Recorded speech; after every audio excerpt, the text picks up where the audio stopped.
Hello, സ്കൂളൊക്കെ തുറക്കാനായതുകൊണ്ട് തന്നെ ഇന്നൊരു ലഞ്ച് ബോക്സിൻ്റെ റെസിപ്പി നോക്കാം കേട്ടോ. അങ്ങനെ ഭയങ്കരമായിട്ടുള്ള കറികളൊന്നുമല്ല, പണ്ട് മുതൽക്കേ നമ്മൾ സ്കൂളിലൊക്കെ പോകുമ്പോൾ കൊണ്ടുപോകുന്ന കറികളാട്ടോ ഇന്നത്തെ വീഡിയോയിൽ ഇൻക്ലൂഡ് ചെയ്തിട്ടുള്ളത്. അപ്പോൾ ആദ്യം തന്നെ ചോറ് വയ്ക്കുന്നത് എങ്ങനെയാണെന്ന് പറഞ്ഞുതരാം കേട്ടോ. ഇതിപ്പോൾ എല്ലാവർക്കും അറിയുന്നതായിരിക്കും, പിന്നെ ഈ വീഡിയോ ചെയ്യുമ്പോൾ അതും കൂടി കാണിച്ചെന്നേ ഉള്ളൂ. എത്രയാണോ അരി വേണ്ടത് അതൊക്കെ കഴുകിയെടുത്തതിന് ശേഷം തിളച്ച വെള്ളത്തിലോട്ട് ആഡ് ചെയ്ത് കൊടുക്കുക. ഇനി ഇത് തിളച്ച് കുക്കാവട്ടെ. അപ്പോൾ അതിന് നമുക്ക് വെജീസൊക്കെ കട്ട് ചെയ്തെടുക്കാം. ഞാനിപ്പോൾ ഫസ്റ്റ് തക്കാളി ചട്നി ആട്ടോ ഉണ്ടാക്കാൻ പോകുന്നത്. അതിനുള്ള തക്കാളിയും പച്ചമുളകും ഒക്കെ കട്ട് ചെയ്തിട്ട് ഒരു ബൗളിലേക്ക് ഇട്ട് കൊടുക്കുന്നുണ്ട്. പിന്നെ കുറച്ച് വെള്ളുള്ളി ചതച്ചതും കറിവേപ്പിലയും കൂടി ഇട്ട് കൊടുക്കാം. പിന്നെ ഒരു ചട്ടി ചൂടായി വരുമ്പോൾ വെളിച്ചെണ്ണ ഒഴിച്ച് കടുക് പൊട്ടി വരുമ്പോൾ നമ്മൾ കട്ട് ചെയ്ത് വെച്ചിട്ടുള്ള തക്കാളിയും പച്ചമുളകൊക്കെ ആഡ് ചെയ്ത് കൊടുക്കാം. അതിലേക്ക് മുളക് പൊടി, മഞ്ഞൾപ്പൊടി, ഉപ്പും കൂടി ചേർത്തിട്ട് എല്ലാം കൂടി ഇതുപോലെ നന്നായിട്ട് മിക്സ് ചെയ്ത് കൊടുക്കുക. എന്നിട്ട് അടച്ച് വെച്ചിട്ട് കുക്ക് ചെയ്തെടുക്കാം. 5 മിനിറ്റ് കഴിയുമ്പോഴത്തേന് ഇതാ തക്കാളിയൊക്കെ കുക്കായി വന്നിട്ടുണ്ടാവും കേട്ടോ. ഞാനിപ്പോൾ ഇതിലേക്ക് വേറെ വെള്ളമൊന്നും ഒഴിച്ചു കൊടുത്തിട്ടില്ല കേട്ടോ. ഇതുപോലെ തിക്കായിട്ടാണ് റെഡിയാക്കി എടുക്കാറ്. നിങ്ങൾക്ക് കുറച്ചും കൂടി ലൂസായിട്ടാണ് വേണ്ടെങ്കിൽ കുറച്ച് വെള്ളം ഒഴിച്ചിട്ട് അങ്ങനെ ലൂസാക്കി എടുക്കാം കേട്ടോ. പക്ഷേ ലൂസാക്കി എടുക്കുമ്പോൾ നമ്മൾ ലഞ്ച് ബോക്സിലൊക്കെ വെക്കുമ്പോൾ കറിയൊക്കെ ഒലിച്ച് പോകാനുള്ള ചാൻസ് ഉണ്ട്. ഇനി അടുത്തതായിട്ട് പൊട്ടറ്റോ ഒന്ന് ഫ്രൈ ചെയ്തെടുക്കാം കേട്ടോ. അപ്പോൾ അതിന് വേണ്ടിയിട്ട് പൊട്ടറ്റോ ഒക്കെ ഇതുപോലെ ചെറുതാക്കിയിട്ട് കട്ട് ചെയ്ത് കൊടുക്കാം. നമ്മുടെ ഇഷ്ടത്തിനനുസരിച്ച് ഇഷ്ടമുള്ള ഷേപ്പിൽ കട്ട് ചെയ്തെടുക്കാം കേട്ടോ.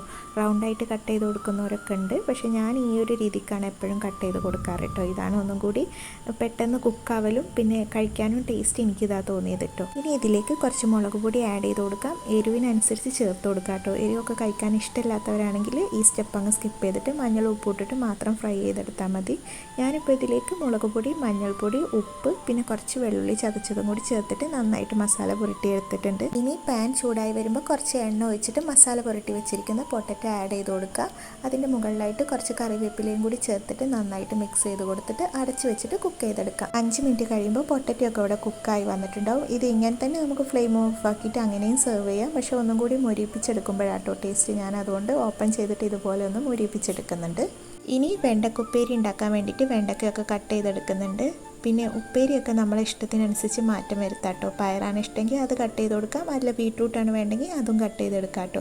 ഞാനിപ്പോൾ ഇവിടെ വെണ്ടയ്ക്കയാണ് എടുത്തിട്ടുള്ളത്. അത് ഇതുപോലെ ചെറുതായിട്ട് കട്ട് ചെയ്തെടുക്കുന്നുണ്ട്. ഇനി അതിലേക്ക് കുറച്ച് മുളകും കൂടി കട്ട് ചെയ്ത് കൊടുക്കാം കേട്ടോ. രണ്ടും ഗ്രീൻ കളർ ആയതുകൊണ്ട് മുളക് അറിയാൻ വേണ്ടിയിട്ട് ഇതുപോലെ നീളത്തിൽ കട്ട് ചെയ്തിട്ട് കൊടുക്കുന്നുണ്ട്. പിന്നെ കുറച്ച് കറിവേപ്പിലയും കൂടി ചേർത്ത് കൊടുക്കാം. ഇനി ഒരു പാൻ ചൂടായി വരുമ്പോൾ കുറച്ച് വെണ്ണ ഒഴിച്ചിട്ട് അതിൽ കടുക് പൊട്ടിച്ചതിന് ശേഷം കട്ട് ചെയ്ത് വെച്ചിരിക്കുന്ന വെണ്ടയ്ക്ക ആഡ് ചെയ്ത് കൊടുക്കാം. ആവശ്യത്തിനുള്ള ഉപ്പും കൂടി ചേർത്തിട്ട് നന്നായിട്ട് മിക്സ് ചെയ്ത് കൊടുത്തതിന് ശേഷം അടച്ചു വെച്ചിട്ട് കുക്ക് ചെയ്തെടുക്കാം. ഇടയ്ക്കിടയ്ക്കായിട്ട് ഇതൊന്ന് ഓപ്പൺ ചെയ്തിട്ട് ഒന്ന് മിക്സ് ചെയ്ത് കൊടുക്കാം. വെണ്ടയ്ക്കൊക്കെ കുക്കായി വരുമ്പോൾ നമുക്ക് ഫ്ലെയിം ഓഫ് ആക്കി കൊടുക്കാം കേട്ടോ. ചമ്മന്തി റെഡിയാക്കി എടുക്കാൻ വേണ്ടിയിട്ട് മിക്സി ജാറിലേക്ക് തേങ്ങ ആഡ് ചെയ്ത് കൊടുത്തിട്ടുണ്ട്. അതിലേക്ക് മുളക്, കുഞ്ഞുള്ളി പിന്നെ ചെറിയൊരു കഷ്ണം പുളി, കുറച്ച് കറിവേപ്പില, ആവശ്യത്തിനുള്ള ഉപ്പും ചേർത്തിട്ട് നന്നായിട്ട് അരച്ചെടുക്കാം. ഇനി പാനിലേക്ക് കുറച്ച് എണ്ണ ഒഴിച്ചിട്ട് കടുക് പൊട്ടിച്ചതിന് ശേഷം വറ്റൽ മുളകും കറിവേപ്പിലയും അരച്ച് വെച്ചിട്ടുള്ള ചമ്മന്തിയും കൂടി ചേർത്തിട്ട് ഒന്നിങ്ങ് മിക്സ് ചെയ്തിട്ട് ഫ്ലെയിം ഓഫ് ആക്കി കൊടുക്കാം. ഇങ്ങനെ ചെയ്യുന്നത് എന്തിനാന്ന് വെച്ചാൽ നമ്മുടെ ചമ്മന്തിയുടെ ടേസ്റ്റിനൊന്നും വ്യത്യാസം വരാതിരിക്കാനാട്ടോ. ലഞ്ച് ബോക്സിലൊക്കെ അടച്ച് വെക്കുമ്പോൾ ഫൈനലി നമുക്കൊരു മുട്ടയും കൂടി പൊരിച്ചെടുക്കാം. അപ്പോൾ അതിന് വേണ്ടിയിട്ട് ഒരു ബൗളിലേക്ക് കുറച്ച് ഉപ്പും മുളക് പൊടി ചേർത്തിട്ട് ഇതുപോലെ മിക്സ് ചെയ്ത് കൊടുത്തതിന് ശേഷം ഒരു മുട്ട പൊട്ടിച്ചൊഴിച്ച് കൊടുക്കുക. എന്നിട്ട് എല്ലാം കൂടി നന്നായിട്ട് മിക്സ് ചെയ്ത് കൊടുക്കുക. ഇനി വേണമെന്നുള്ളവർക്ക് ഇതിൽ കറിവേപ്പിലയും ഉള്ളിയൊക്കെ ചേർത്ത് കൊടുക്കുക കേട്ടോ. ഞാനിപ്പോൾ പ്ലെയിൻ ആയിട്ടുള്ള ഒരു എഗ്ഗാണ് പൊരിച്ചെടുക്കുന്നത്. എന്നിട്ട് പാൻ ചൂടായി വരുമ്പോൾ കുറച്ച് എണ്ണ തടവിയിട്ട് അതിലേക്ക് റെഡിയാക്കി വെച്ചിട്ടുള്ള എഗ്ഗിൻ്റെ മിക്സ് ആഡ് ചെയ്ത് കൊടുക്കുക. എന്നിട്ട് ഇതുപോലെ അങ്ങ് ഫ്രൈ ആക്കി എടുക്കാം കേട്ടോ. ഇതൊക്കെ ഇപ്പോൾ എല്ലാവർക്കും അറിയുന്നതായിരിക്കും, പിന്നെ അറിയാത്തവർക്കൊരു ഉപകാരമായിക്കോട്ടെ വെച്ചിട്ടാട്ടോ എല്ലാം കാണിക്കുന്നത്. കറികളൊക്കെ സെറ്റായി വന്നപ്പോഴേക്കും നമ്മുടെ ചോറ് ഇവിടെ കുക്കായി വന്നിട്ടുണ്ട് കേട്ടോ. അപ്പോൾ ഞാനത് സ്ട്രെയിനറിലോട്ട് മാറ്റിയിട്ടുണ്ട്. ഇനി ഇതെല്ലാം ലഞ്ച് ബോക്സിൽ സെറ്റ് ചെയ്തെടുക്കാം. ആദ്യം നമുക്ക് ചോറിട്ട് കൊടുക്കാം. എന്നിട്ട് ഇതുപോലെ അങ്ങ് ലെവൽ ചെയ്ത് കൊടുക്കാം. ഇനി നമ്മൾ റെഡിയാക്കി വെച്ചിട്ടുള്ള ഓരോ കറികളും ഇതിൻ്റെ മുകളിലായിട്ട് വെച്ച് കൊടുക്കാം. ആദ്യം ഞാനിപ്പോൾ ഇവിടെ വെണ്ടക്കുപ്പേരിയാണ് വെച്ച് കൊടുക്കുന്നത്. പിന്നെ സൈഡിലായിട്ട് പൊട്ടറ്റോ ഫ്രൈ ചെയ്തതും കൂടി വെച്ച് കൊടുക്കുന്നുണ്ട്. പിന്നെ റെഡിയാക്കി വെച്ചിട്ടുള്ള ചമ്മന്തി ആഡ് ചെയ്ത് കൊടുക്കുന്നുണ്ട്. സൈഡിലായിട്ട് കുറച്ച് തക്കാളി ചട്നി ഒഴിച്ച് കൊടുക്കുന്നുണ്ട്. ഇനി ഫൈനലി നമ്മൾ പൊരിച്ചെടുത്തിട്ടുള്ള എഗ്ഗില്ലേ അതും കൂടി വെച്ച് കൊടുക്കാം കേട്ടോ. അപ്പോൾ ലഞ്ച് ബോക്സൊക്കെ ഇവിടെ സെറ്റ് ചെയ്തെടുത്തിട്ടുണ്ട്. ഇനി ഇത് അടച്ച് വെച്ചിട്ട് ഒരു 4-5 മണിക്കൂർ കഴിയുമ്പോഴാണ് നമ്മളിത് കഴിക്കുക കേട്ടോ. അപ്പോഴാണ് ശരിക്കും ഇതിൻ്റെ ചട്നിയുടെയും എല്ലാത്തിൻ്റെയും ഫ്ലേവർ ചോറിലോട്ട് ഇറങ്ങി വന്നിട്ടുണ്ടാവും. അപ്പോൾ ഒരു മണിയൊക്കെ ആകുമ്പോൾ ബെല്ലടിച്ച് കഴിഞ്ഞാൽ ഇതുപോലെ ലഞ്ച് ബോക്സൊക്കെ ഓപ്പൺ ചെയ്തിട്ട് നമുക്ക് കഴിച്ച് തുടങ്ങാം കേട്ടോ. ഇനി ഇതെങ്ങനെയാണ് കഴിക്കാമെന്ന് പ്രത്യേകം പറയണ്ടല്ലോ. അപ്പോൾ ഏതെങ്കിലും ഒരു സൈഡിൽ നിന്ന് ഇതുപോലെ മാറ്റി വെച്ച് കൊടുക്കാം കേട്ടോ.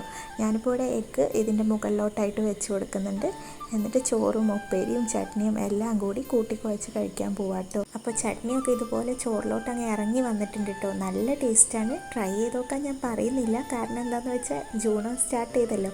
അപ്പോൾ ഇനി മുതൽ ഇതൊക്കെ തന്നെ ആവുമല്ലോ പരിപാടി. രാവിലെ എണീറ്റാൽ ലഞ്ച് ബോക്സ് സെറ്റ് ചെയ്യലും കൊടുത്തു വിടലും കഴിക്കലൊക്കെ ആയിട്ട് തന്നെ. അപ്പോൾ ഇൻഷാ അല്ലാ അടുത്തൊരു വീഡിയോ ആയിട്ട് കാണുന്നവരെ എല്ലാവരും സേഫ് ആയിട്ടിരിക്കുക, ഹാപ്പി ആയിട്ടിരിക്കുക. Thank you for watching my video.